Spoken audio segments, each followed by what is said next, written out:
speed and speed golf is an advantage because if it's something you can bank on.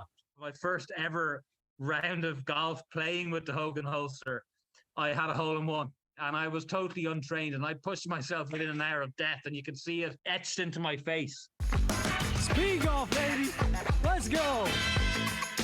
Speed golf, baby. Let's go. Thanks for tuning in, and thanks to everybody who watched our US Speedgolf Open coverage. It was a pleasure to put those 4 videos together for you.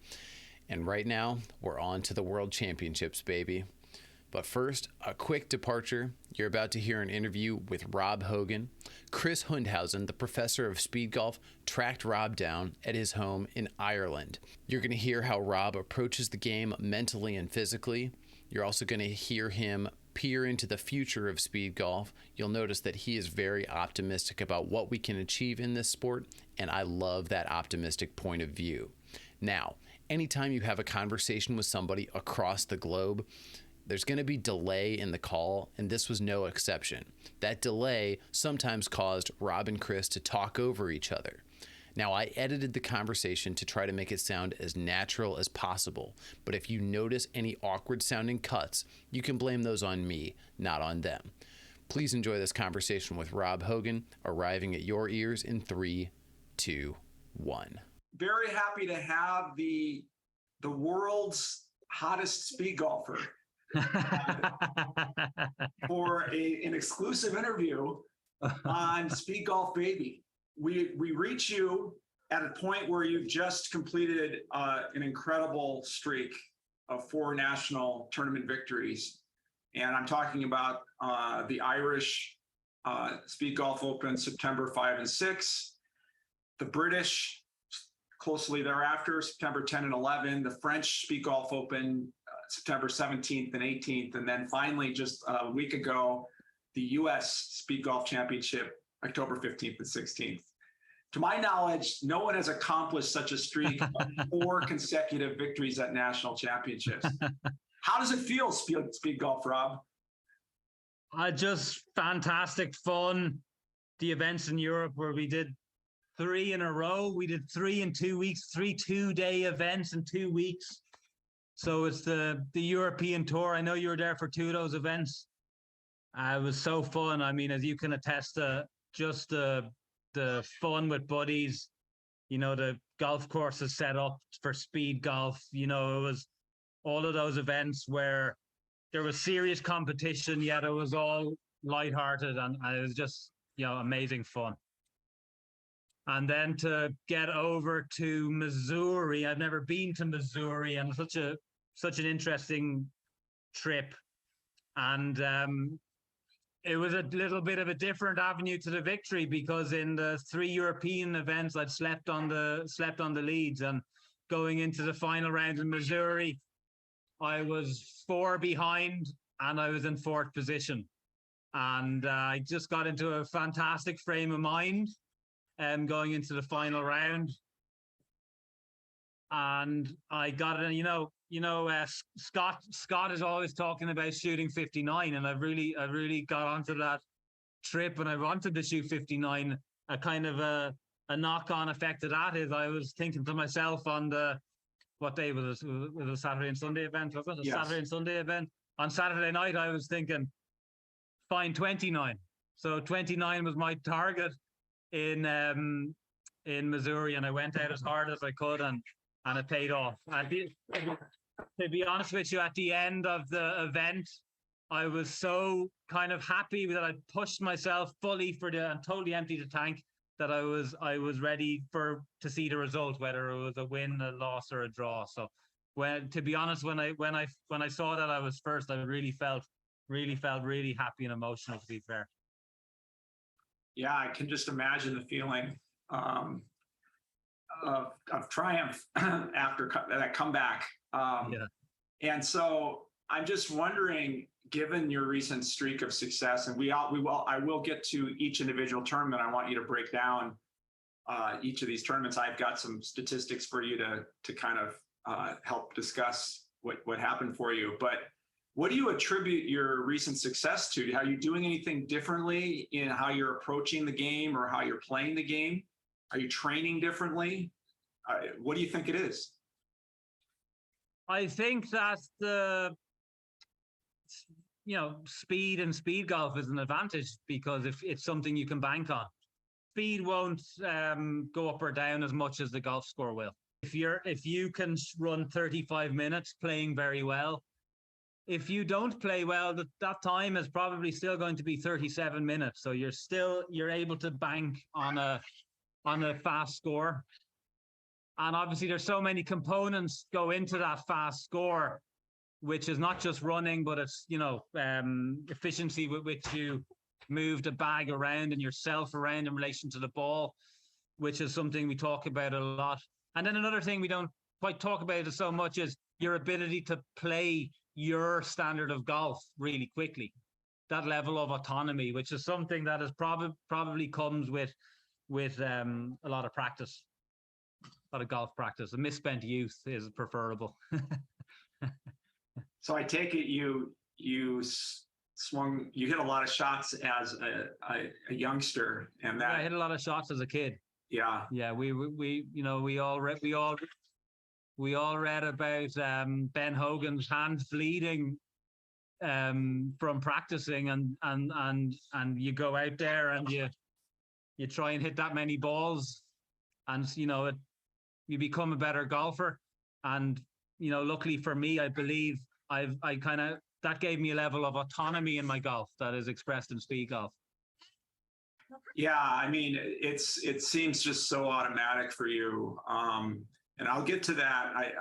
I've been studying some of the recent video of you playing and see the doctor's doing his job, eh? Just the flow that doing his real job. What's that? The doctor's doing his real job. Right. So I do want to talk about that. I have some observations about how your game has changed since 2012, 2013. And so I will get to that later on in this interview.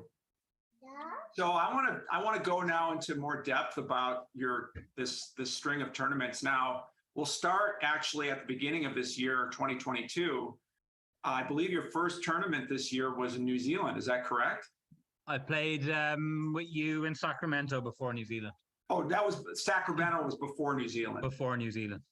Okay. That was a great time. That was all right. We'll start with Sacramento then. That was in April of 2022 on the West Coast, hosted by Brad Kearns, an amazing event at a really amazing event and an amazing host. Track. Yeah, and Brad is the dude. Yeah, and it's we just love Brad, and Brad has been playing speed golf tournaments since the 90s. Yes.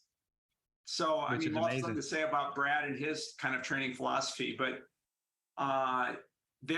what was so impressive to me is, I mean, I've got the statistics here. You ran 35.46 and shot 83, giving you a 3-minute 24-second victory over Steve Vansel, who shot 74 in about 46 minutes, I believe. So, but if you look at your time, Rob, in that tournament, I think just a lot of eyes were turned because you ran 11 minutes faster almost than the next competitor. Right, so with an 11-minute cushion, Rob, your golf really has a lot of margin for error. So is that kind of what sounds like you're kind of banking on that? You can count on your speed now. Yeah, that was the first event. Obviously, my history in speed golf has been playing in that nature where I've been able to put fast times on the board going back really for all of the tournaments. However, obviously there was a break in my career. Sacramento was my first time stepping back into the arena using the holster. So I believed that was the way forward for me. And I was kind of proved it to myself in Sacramento that it was certainly the way forward. And 35.46 felt fantastic. Yeah, actually surprised. I was actually low. I wasn't expecting to be quite as fast as it was. Yeah, and it was the course record. You blew away the course time record. I think we shouldn't get too far into this interview without talking about the holster. I'm glad you brought that up. The holster.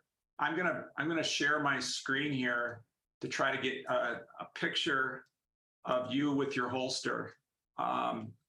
So for our viewers who are viewing this on YouTube, I've got a snapshot here. You can see Rob here grabbing club off of his holster to, it's just kind of a flow there with holding two clubs, and the third you carry in your other arm. And so just tell you, as we watch this, just tell us how this works.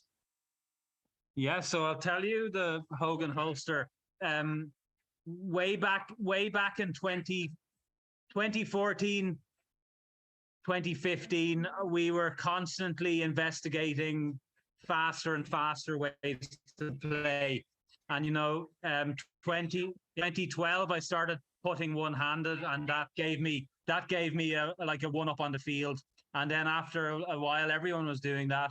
And then the Hogan handle, which was the handle system on the bag, that gave me a little bit of a head start in terms of time. And then people were coming around, to that. And then the next step for me was myself and my dad developed the idea of the holster. My dad made the holster. We're trying to get exactly the date, but 2014 and 2015, my dad made the holster around that time. Now, at that time, I didn't end up putting it in play. And then coming into this year, it was just a moment. I decided, okay, I'm going to use the holster.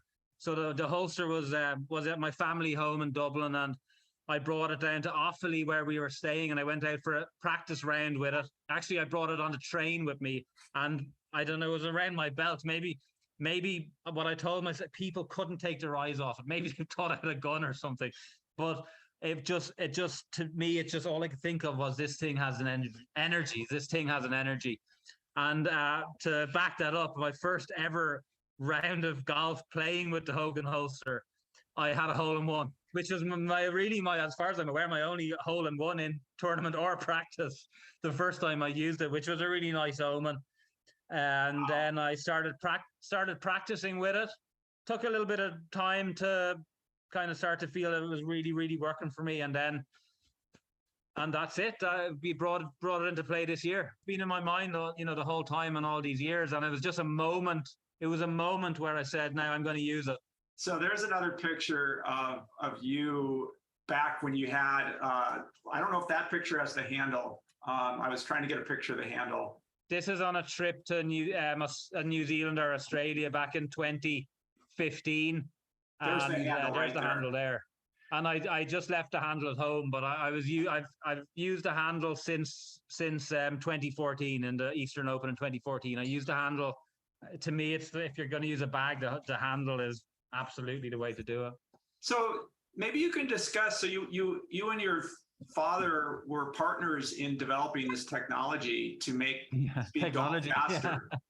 Yeah. And you had this handle idea, which at the time, I remember, when I was first playing speedgolf 2014, I finally, by the time I got to know you, I actually switched to the handle for a while. And you saw that picture of me in the 2017 Washington Speedgolf Championship with the handle. I actually made my own handle out of PVC pipe. How does that compare in terms of speed to what you're doing now? I mean, just kind of give us your perspective on the concept and what you're trying to do with these different types of technology. Essentially, the playing with one club is the fastest way you could possibly play speed golf. Having said that, it's very, very difficult to shoot a good enough golf score to make playing with one club feasible. Not beyond the bounds of possibility, but it's certainly difficult. So to me, the perfect intersection between that speed, which is nearly one club speed, and still being able to play good golf because of the selection of clubs, is the 3-club holster system. Obviously, if you're going to carry more than 3 clubs, in my view, you're going to need to carry them loose and put them down, or use the silo, or use the bag. In my view, the bag, if used correctly, is still incredibly, incredibly fast. If you can use the bag correctly, it's still really, really fast. It's not, the holster is certainly faster, but it's not huge. It's not massive. It's faster, but the bag, if used correctly, can still be really fast.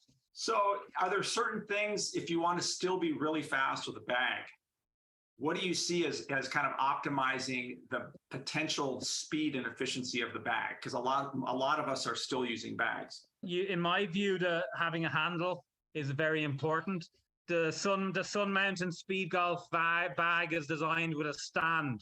Now, I have videos of me playing in the 2013 World Championships, and when putting the stand down itself, it's something you have to do, and it's something that takes time. If you have a handle, you just throw it down or place it down without any having to take too much care. That saves time, and the handle is in the position the bag would be if you had used a stand. You just don't have to use the trickery of the stand and taking that time. And then obviously where you put the bag is very important as well. If the bag is at easy reach, where after you've hit your shot, you can watch the ball while picking up the bag, pretty much while running towards the target, that's also huge. That's something that came naturally to me. And the reason I believe that came naturally to me is because when I started playing speed golf, I was so afraid I was so scared in the tournaments that I went out so fast from nerves. And because I was so fast, I think that made me more aware of what was the optimal way to do it. You know, it's incredible how much time you can save with these observations that came naturally to you, but for the rest of us are not so natural. You just look at the bag position of the elite speed golfers these days, and they're not getting the memo from you, Rob.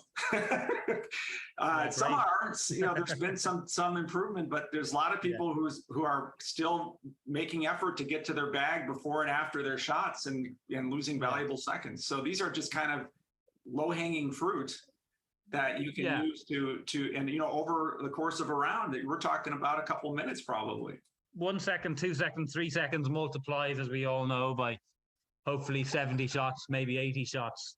Having said that, we all have our skill sets. These things, even sometimes when I'm coaching speed golf, taking the ball out of the hole after you've held putt while holding a bag, there's a certain technique you can do that with that would save you 2 seconds per hole, which you know, that's whatever it might be, 30 seconds or whatever.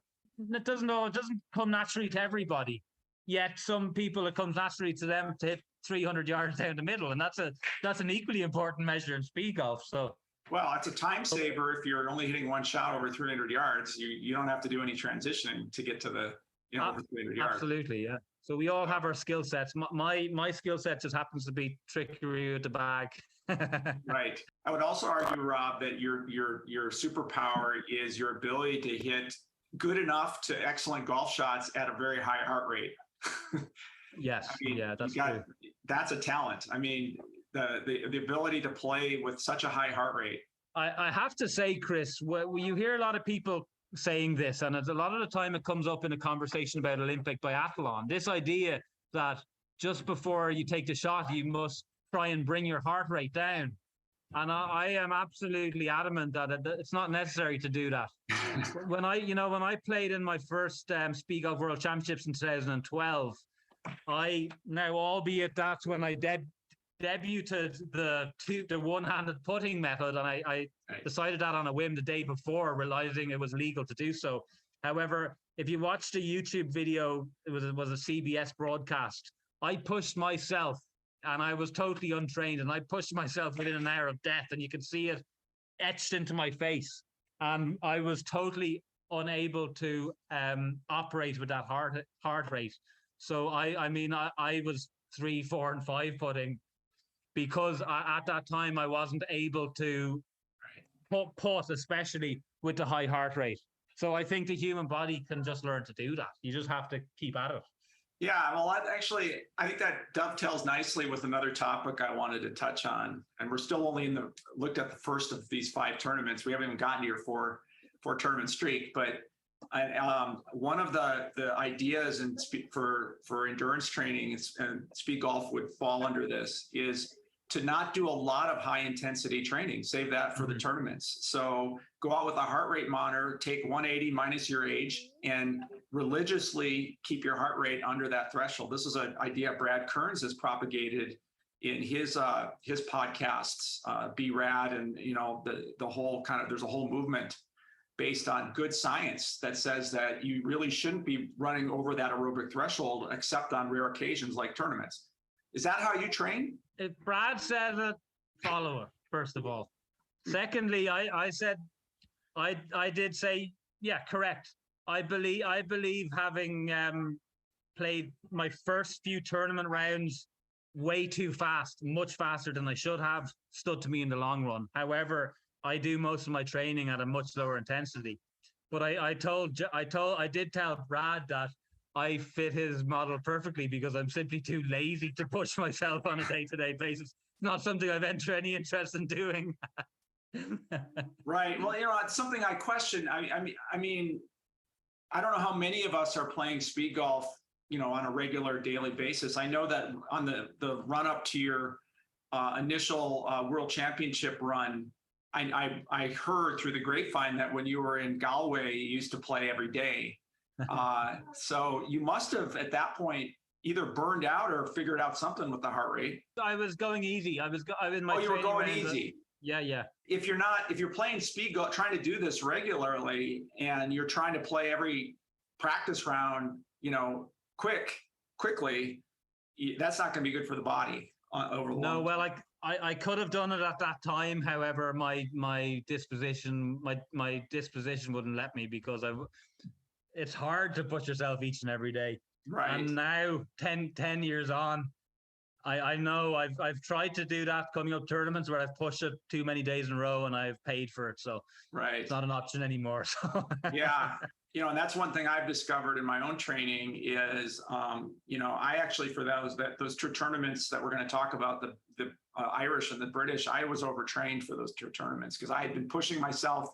I'm someone who plays speed golf 4 times a week, probably, real speed golf. So I was not paying attention to my heart rate, and at my age, that's a no-no. So I think it gets especially serious as you get older, or especially important to really pay attention. Sounds like you're more of a candidate for overtraining than I am, though. Sounds like you're mad to go out and run fast, where I. I mean, that's kind of what I try. I used to lean on that more in my own game, but as I've gotten older, I got to lean more on the golf. Unfortunately, the weaker part of the tandem for me.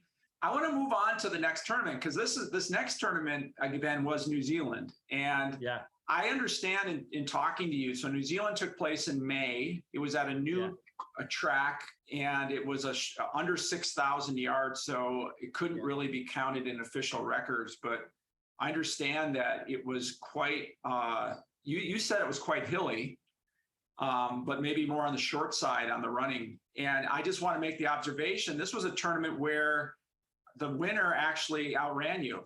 And that was Jamie Reid. Ran a 31:18 on this course. It was what was the name of the course? Do you remember? Fitzroy course, Fitzroy, and he ran a 31:18 in one of the rounds, and nearly he shot 100 even for a speed golf score. Put together the iconic number of 100 and 18 seconds. You ran a 33 flat, so you're talking about 1 minute and 42 seconds slower on your best round there, shooting 73 for your best strokes round. So first of all, how did that tournament go for you? I remember talking to you and saying, well, I feel really proud of that second place finish. I played okay and I came second. So I have to give absolutely amazing credit to Jamie. Fitzroy is the home course of Jamie. That's certainly a factor. However, it has to be said really clearly that 100 was an amazing score. It's his home course and he knows it well. He still went out there and did it. And, talking about records, I do agree with the 6,000 yard limit for a speed golf world record. Even at that, there's so many variables that it's hard to be totally pragmatic about it. It's not like being on a track, but still, I think 6,000 yards is a decent parameter.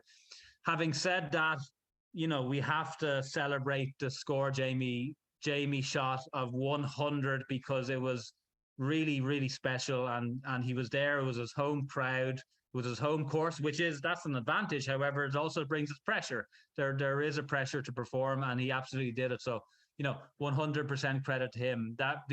While that course was shorter than the 6,000 yards. I think it was probably around 5,500. However, the running was very challenging. It was really hilly. I wasn't prepared for that. It was really hilly, a really cool course. And that's a great tournament. I went over there as early as 2016. And it's a great tournament. It's unusual because the New Zealand Golf Federation run that tournament. Phil Aiken and Liz McKinnon.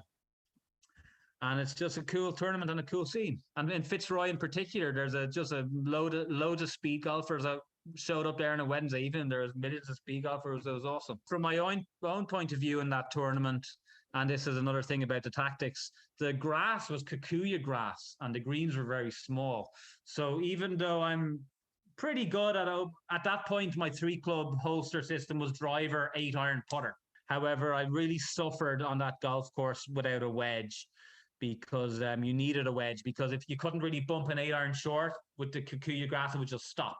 However, if you bounce it on the green, it would go off the back. So that was a course you definitely needed a wedge. So subsequently starting in Ireland, I've been using driver, 8-iron and 54-degree wedge.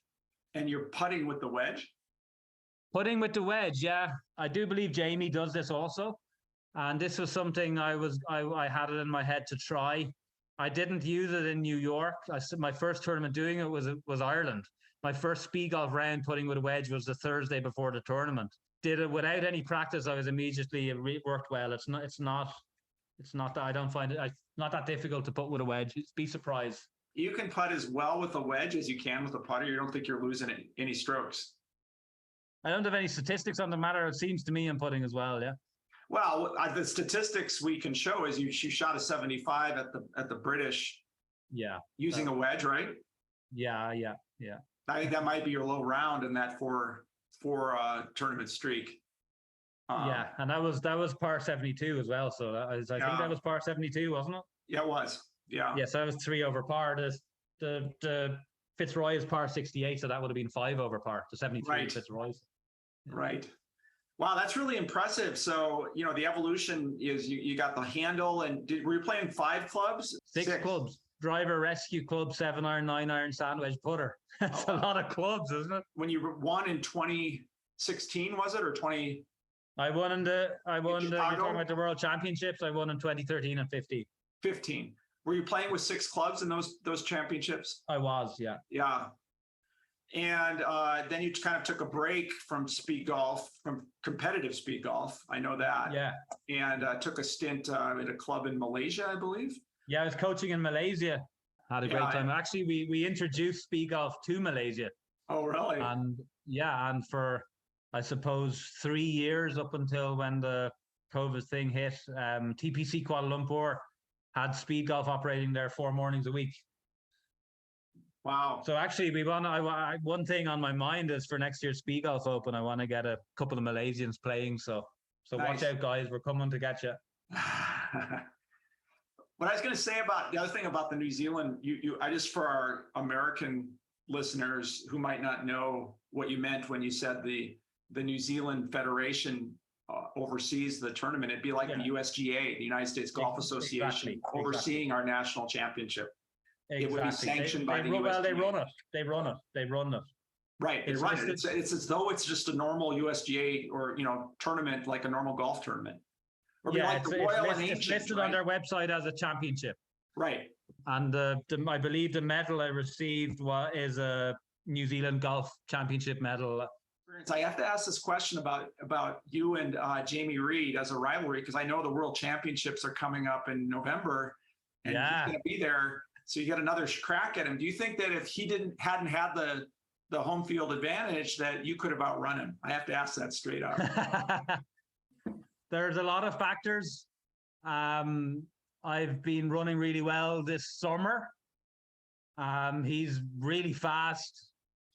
I think I'm pretty fast. Honestly, I don't know. I'm quite curious myself after the first round to see who comes out with a faster time. I would say you and he have to be the favorites to win that tournament, to win the World Championship. There's a number of guys going there to win, a good number of guys at this stage. It's really a great field. It's maybe the best field we've ever had, I would say, easily. And there's a number of guys going there to win. we're going to be there having fun. So I think that's what I was talking about earlier. Like the European Tour this year, it was a serious competition, and it was lighthearted and fun. So that's where we're at, and isn't that wonderful? We have friends all over the world. It's the best thing about speed golf. Yeah. I'm glad we're talking about this. I did want to get to the kind of the spirit of speed golf idea that I know that you capture, and I definitely felt it. I wanted to actually share. So this is the lead into the Irish, which was then at the next tournament I wanted to talk about. I want our viewers to see how the speed golfers in Ireland, and when we arrived in Ireland, were greeted. I mean, the whole tournament, I just have to just put in a plug in that this tournament the hospitality was out of this world. The volunteer support.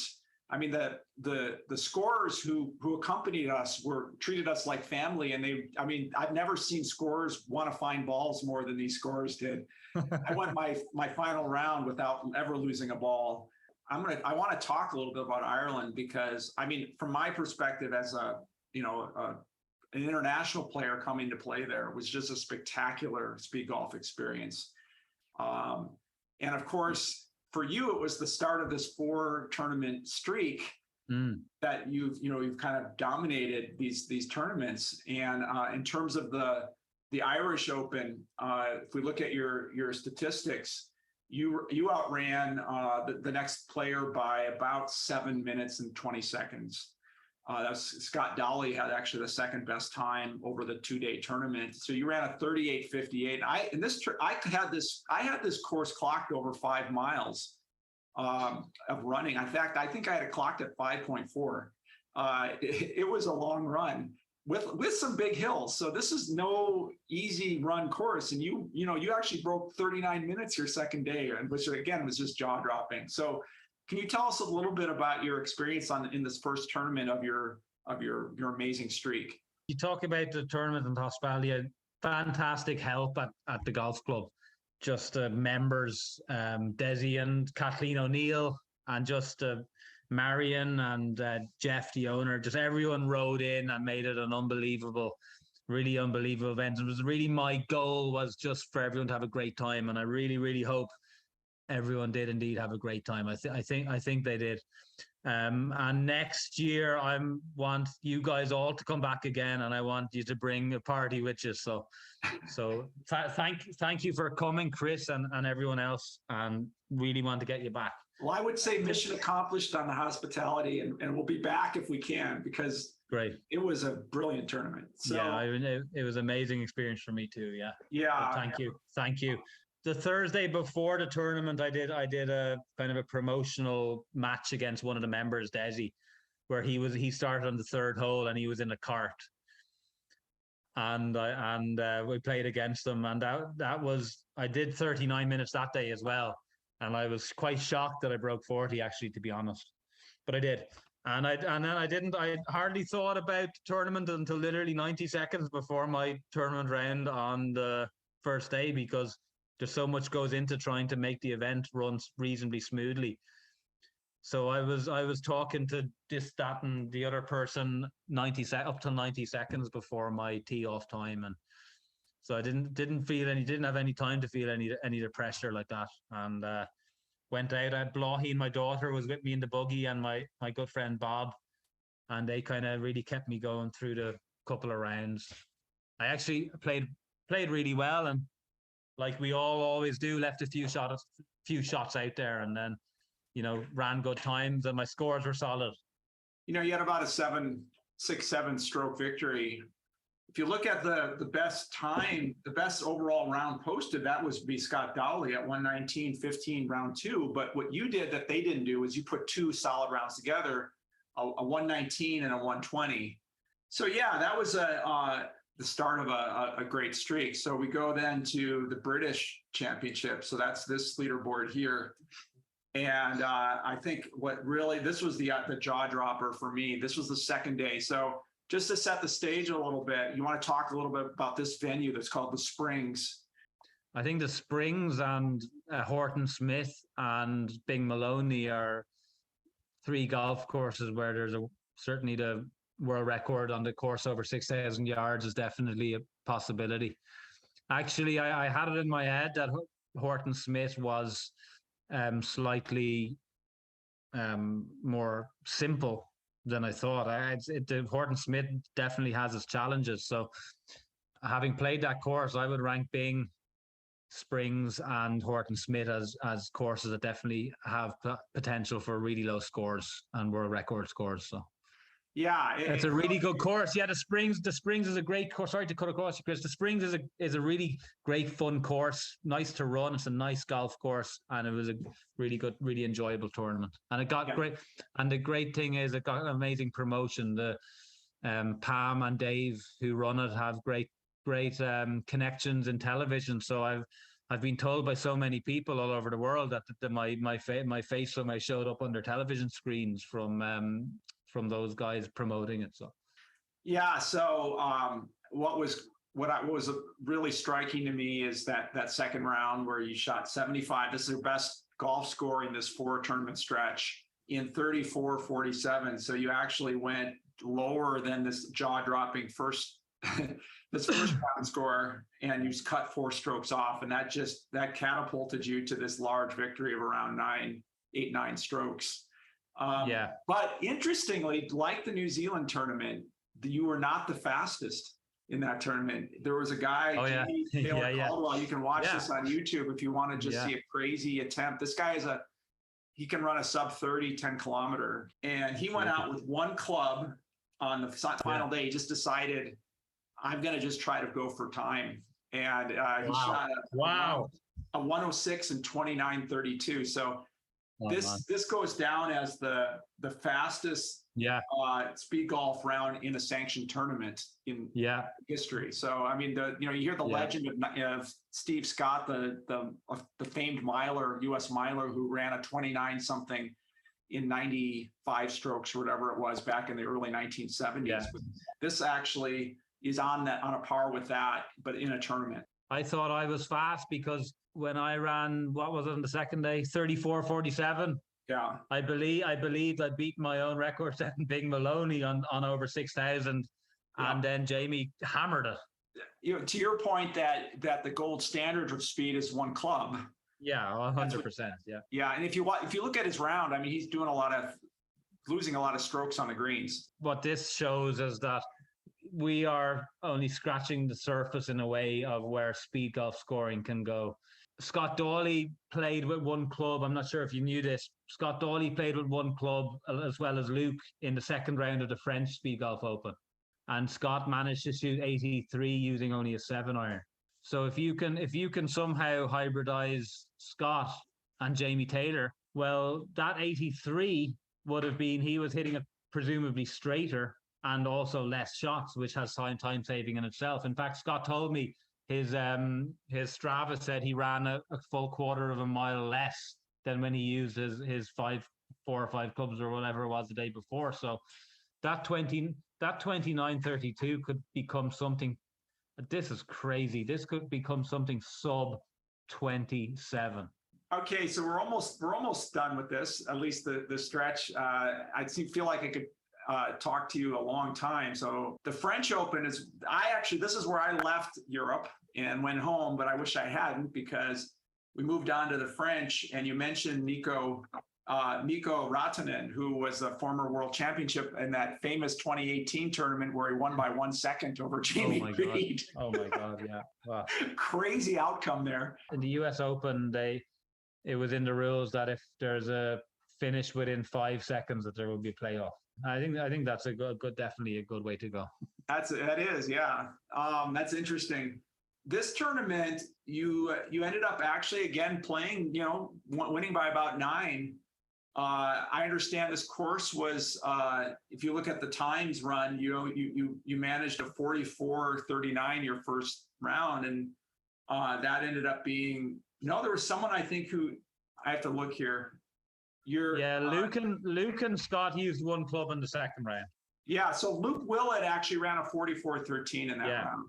Yeah, absolutely. In that tournament. So someone did beat you with one club. So, but they had one club and you had 3. So you ended up winning the tournament by a good margin. Look at that for a fantastic international leaderboard.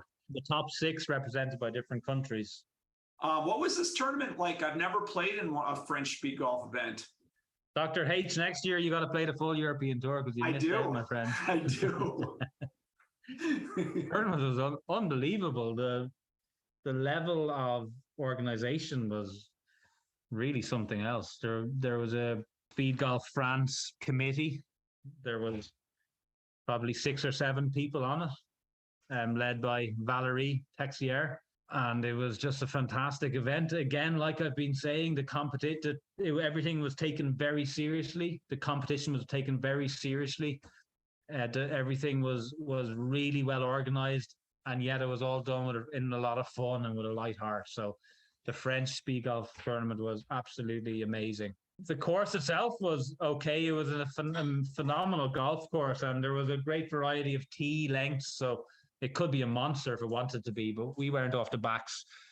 The run was just from the second green up to the third tee might have been 800-900 meters. That's crazy. And then finally, we go to the US Championship, and there we see this dramatic comeback.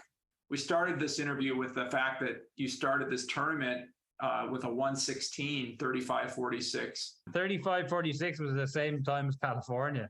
And then you really busted it and took 2 minutes off your time.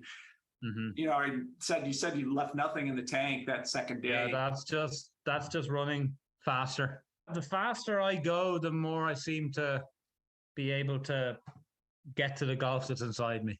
And I was going to ask you about this. I showed some footage earlier of how one of my observations about you versus the other elite speed golfers that I've observed is that for other speed golfers, it looks like they're running between golf shots, and that the golf shots are really the highlight. I clock Scott Dowley, his transitions.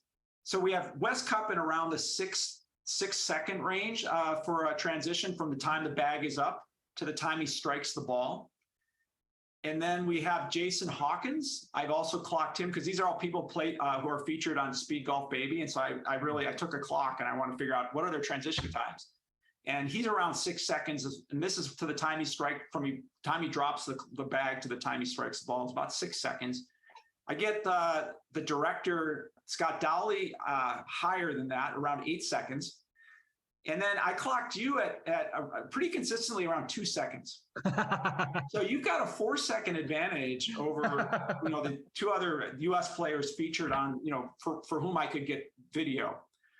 And so for you, all great players, by the way. They're all great players. I don't want to take away from any of the talent that I'm talking about. We're talking about stratified air in those people. But they look more like, they're running in between golf shots. For me, when I watch you play, it looks like you're running and you just happen to be golfing in between, and you can barely even perceive the swing because it's just all kind of a continuous flow, from tee to green. So you really make the game look different. And I think that is, that's your style, that's your superpower, but it's how you get those times. I mean, we look at the margin of error for victory here. Sometimes in this tournament, especially, we were talking about under 2 strokes. So, one lost stroke somewhere, and you're not the champion. 2 actually, if you lost 2. Mm-hmm. So that was a closer call. And I think it's those little transitions, Rob, those 2-second transitions that are gonna put you over. What do you think? If you can find a way to attain a certain standard of time, it's something you can bank on more than your golf score, no matter who you are.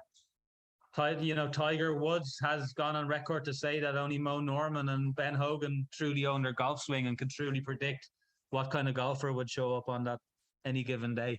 On the other hand, just the times, the running times, the golfing times are just more predictable. If you take any particular top player and look at all their running times over the year and make the calculation for the length and elevation of the course, you're going to see, a difference probably of 4. And then if you get that same player and take the variation of their golf scores, I presume it's going to be higher. Yeah. You know, it goes back to that idea you said that you can really lean on your running time. You know that there's going to be less variability in that. And if that you're building your speed golf game on that assumption. It's speed golf, baby. Speed golf, baby. That's what it is. That's right. And I think it's important. I think it's important to our sport as a task. You know, the task is defined by the scoring system devised by, I believe, by PGA Pro John Bell back in the late 80s and early 90s. So I really think it's important to let the players, the top players and the future top players, to figure out the absolute best way to have the lowest speed golf score, because that's what it is. It's speed golf, baby. And so I guess I want to close this interview, which I really appreciate your time. I have tried to do a 2-second transition. I just can't. I don't know how to do it. I mean, how do you get over a ball? I mean, I've watched this. You're like basically barely in your stance and you're swinging the club. How do you do that? It's just something becomes automatic when you do it enough. See, you were here in my house and you're just looking at the toddlers running around. When they pick up the knife and fork, they have to really focus on what they're doing. And a year later, they can do it without hardly thinking about it. Same when you learn to drive. So you just got to get out there and hit more balls, Dr. H. It's got to be automatic, is what you're saying. It's not as if when me or the other top speed golfers were kids, we were hitting balls really fast. We just hit a lot of balls. So maybe even slow, purposeful practice over a long period of time can lead you to that autonomy. You got to misspend your youth. Right. You know, the other thing if you were to time the length of all golf swings combined in a regular golf round and a speed golf round, you'd expect them to be about equal, right? I mean, just the time swinging the club. Okay. Would you agree with that? I just want to hear what you're going to say next. Just hurry up and say it. So you don't have to swing any faster in speed golf than you do in a regular round. No. It's being able to start the swing that is the hard part. At least that's not my perception. Being able to stand right at the ball and just start the swing. You know, to be able to hit the quality of golf shots that you're hitting. Yeah. You know, that's just, you know, it's a superpower. So I just want to congratulate you on not only all your personal triumphs, which are a true inspiration to those of us who have, you know, followed speed golf religiously, and those of us who are just casual observers. You know, to see that kind of prowess on the course is just, you know, really inspirational to me. I've told my friends at my club who have asked about my speed golf experience, I say, we have the new Tiger Woods of speed golf. He won 4 tournaments in a row, you know, unprecedented. Watch for him. I think he's, you know, he's going to dominate. But, you know, again, I may be eating my words later, but I do believe that you have a style of play that's resilient. So I just want to say that. And the other thing I want to say is that you've been able to promote the sport. And I think the promotion of the sport through you and the other, you know, Scott Dowley and Wes Cup and Lauren Cup and Jason Hawkins and Jamie Reid and all these amazing athletes who go out there and play. I'm Big Bill. And Big Bill, yeah. So the ambassador, of course, Gary Sobczak, you're talking about. You know, it's just really important to have that kind of outward facing campaign of playing well. And of course, I want to commend Adam Lorton, who I'm talking to tomorrow, the founder of Speed Golf Baby. It's a really fantastic, necessary step. I met Adam at Horton Smith. Really enjoyed meeting him and his energy. He's doing a great job. I can't wait to see the US Open broadcast. In terms of the standard of speed golf I'm playing that you're talking about, we're only scratching the surface. We're going to be looking in 20 years at sub 100s regularly. Thanks to you too, Chris, for coming over here. And I know you've been in Ireland twice, and it's really been such a buzz having you over each and every time. Thanks for your devotion to speed golf, because there's a number of people I've noticed who think about speed golf as much as me, and I put you in certainly in that league. Well, I have to say, Rob, after my initial training with you in 17, after the British Championships, I came back home and started playing 15 minutes faster.